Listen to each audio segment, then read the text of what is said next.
Apa masalahnya? Apa Qur'annya beda? Tidak, gara-garanya satu hadis.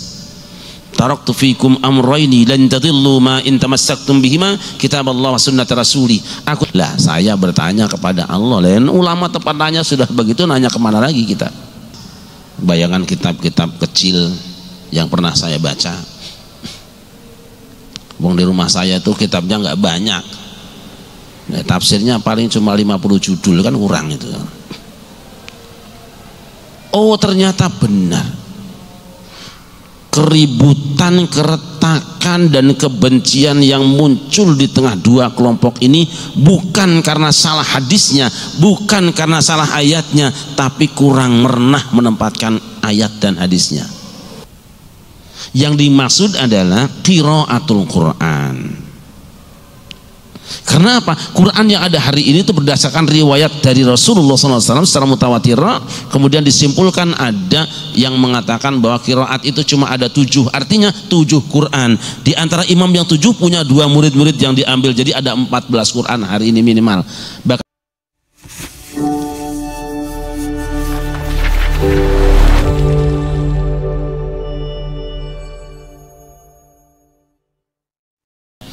di Bandung pernah ada pertemuan, judulnya kembali pada Quran dan Sunnah. Wah, luar biasa namanya. Berangkat rombongan dari Jakarta, berangkat rombongan dari Tasikmalaya dan Ciamis, kumpul di Bandung. Awal pertemuan mereka datang menggelegar kalimat takbir, assalamualaikum dan pelukan. Tapi akhir pertemuan menyedihkan. Karena antara rombongan Quran Sunnah Jakarta dengan Quran Sunnah Bandung malah bertengkar. Ini ulama loh. Buktinya mereka nyebutnya kiai kan. Apa masalahnya? Apa Qur'annya beda? Tidak, gara-garanya satu hadis. Taraktu fikum amrayni lan tadillu ma in tamassaktum bihima kitaballah wa sunnat rasuli. Aku tinggalkan di tengah kamu 2 perkara, selama kamu berpegang teguh pada keduanya kamu tidak akan tersesat selamanya, yaitu kitabullah dan sunnah rasulnya. Mereka terima hadis ini sebagai hadis yang ma'mul bih, wajib diamalkan. Tapi kenapa berbeda ketika keluar statement kata yang dari Bandung, berdasarkan hadis ini maka manakala kita menemukan ayat Al-Quran atau hadis yang sahih, kita wajib mengamalkannya seperti yang kita fahami.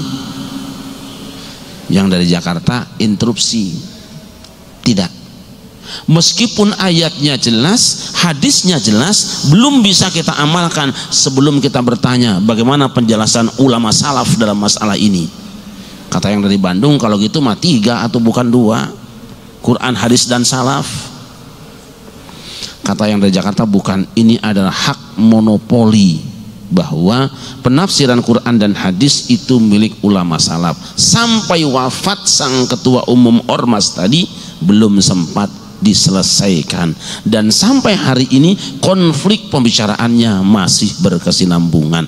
Lah, saya bertanya kepada Allah, lain ulama tempat nanya sudah begitu, nanya kemana lagi kita?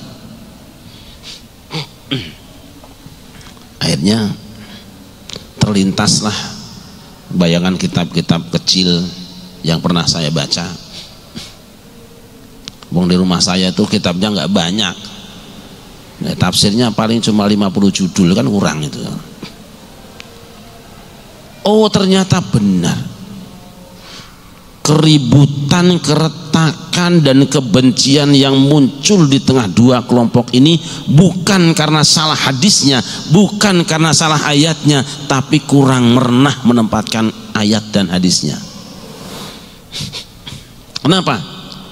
Benar Rasulullah pernah mengatakan kitaballah wa sunnat rasulillah, tapi Rasul tidak hanya mengatakan itu. Kalau ini JPS, jaminan pasti selamat, masih ada JPS yang lain, dan itu bukan satu. Rasul pernah bersabda, taraktu fikum ma in tamassaktum bihi lan tadillu abada kitaballah wa itrati ahla baiti. Aku tinggalkan di tengah kamu sesuatu yang jika kamu berpegang padanya kamu tidak akan tersesat selamanya, yaitu kitabullah dan keluargaku. Hadis ini pun sahih tapi tidak diundang ke Bandung. Ini ada JPS Quran Sunnah Ahlul Bait. Cuma itu tidak. Rasul juga pernah bersabda, iqtadu billadzaini min ba'di Abi Bakrin wa Umar. Berpegang teguhlah kamu semua dengan dua orang sepeninggalku, yaitu Abu Bakar dan Umar. Ini JPS tambahan. Siapa yang ikut Abu Bakar dan Umar dapat kartu JPS, jaminan pasti selamat dari Rasulullah. Ada lagi hadis, fa'alaikum bisunnati wa sunnatil khulafa'ir rasyidin min ba'di 'addu 'alaiha bin nawajid. Berpegang teguhlah kamu semua dengan sunnahku dan sunnah khulafa'ur rasyidin, gigit ia dengan gigi gerahammu. Ini JPS khulafa'ur rasyidin. Kalau khulafa'ur rasyidin Abu Bakar, Umar, Utsman, Ali, Hasan dan Umar bin Abdul Aziz, sudah berapa JPS-nya? Apa cuma itu? Tidak. Ashabi kan nujum bi ayyihi muqtadaitum ihtadaitum. Para sahabatku bagaikan bintang-bintang, dengan mana saja kamu berpegang kamu akan mendapatkan jalan cahaya terang. Ini juga JPS Rasulullah. Kalau sahabat Nabi ratusan ribu jumlahnya, artinya apa? Jika engkau menemukan satu amaliyah tidak ada dalam Quran dan hadisnya, tapi ada salah satu sahabat mengamalkannya dan tidak diingkari yang lain, sah kau mengikutinya dan kamu selamat karenanya. Apa cuma itu? Tidak. Rasul juga pernah berdialog dengan Mu'adz bin Jabal, kaifa taqdi idza arada laka qada'un, wahai Mu'adz, bagaimana kamu akan selesaikan masalah jika disampaikan kepada kamu, aqdi bi kitabillah, aku akan menyelesaikan dengan kitabullah. Fa illam tajid, jika tidak kamu ketemukan dalam kitabullah, fa bi sunnati Rasulillah, dengan sunnah Rasulullah. Kalau tidak ada dalam sunnah Rasul, ajtahidu bi ra'yi wala alu, aku akan mengerahkan nalarku sekemampuanku dan aku tidak ragu-ragu mengambilnya. Rasul meng-ACC ijtihad, tidak terpaku Quran dan Sunnah. Rasul juga pernah bersabda, al-ulama warasatul anbiya wa innal anbiya lam yuwarithu dinaran wala dirhaman wa innama warasul ilma faman akhadahu bihadhin wafir. Para ulama itu adalah ahli waris nabi-nabi, mereka tidak mewarisi dinar maupun dirham, yang diwariskan oleh para nabi adalah ilmu. Siapa yang mengambil porsi daripadanya, maka dia mengambil keuntungan yang besar. Cuma itu juga tidak, karena hadis mengatakan, idza ikhtalaftum fil umur fa'alaikum bis-sawatil a'zam. Jika kamu berselisih dalam berbagai hal, berpeganglah kepada suara terbanyak, mayoritas umat. Ini JPS. Ditambah kemudian JPS oleh Al-Imam Abdullah ibn al-Mubarak di dalam kitab Sahih Muslim di mukadimahnya, al-isnad minad-din laulal isnad laqala man syaa ma syaa. Rangkaian ilmu agama, sanad itu bagian dari agama. Siapa yang sekiranya tidak ada isnad, maka setiap orang akan bicara agama sesukanya. Ada berapa JPS-nya tadi itu? Selama ini kita tahunya cuma Quran dan Sunnah, dan berapa juta manusia dipaksa ngaku sesat, ngaku bid'ah gara-gara tidak ketemu Quran dan Sunnahnya, padahal masih ada JPS yang lain. Hamba dimuliakan.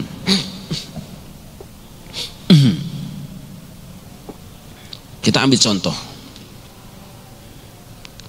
Al-Quran saja. Kita melihat Al-Quran yang kita baca adalah Al-Quran yang ada di masjid kita ini. Padahal Al-Quran yang hidup di dunia Islam hari ini tidak kurang dari 14 macam Quran. Di rumah saya alhamdulillah ada 10. Yang dimaksud adalah qiraatul Quran. Karena apa? Quran yang ada hari ini itu berdasarkan riwayat dari Rasulullah SAW secara mutawatir. Kemudian disimpulkan ada yang mengatakan bahwa qiraat itu cuma ada 7, artinya 7 Quran. Di antara imam yang 7 punya 2 murid-murid yang diambil, jadi ada 14 Quran hari ini minimal. Bahkan Ibnu Jazari menaikkan kembali, bukan cuma 7 melainkan 10. Kalau 10 Quran yang diterima sebagai mutawatirah, kemudian 10 imam, 10 qurra, kemudian punya murid 22, sudah ada 20 Quran hari ini. Bahkan ada nanti yang 14. Dipaksakan bahwa 14 itu juga mutawatirah. Kita tahunya cuma 1, nuwun sewu. Gak ada Quran? Gak ada ya? Udah hafal semua. Oh ini masih.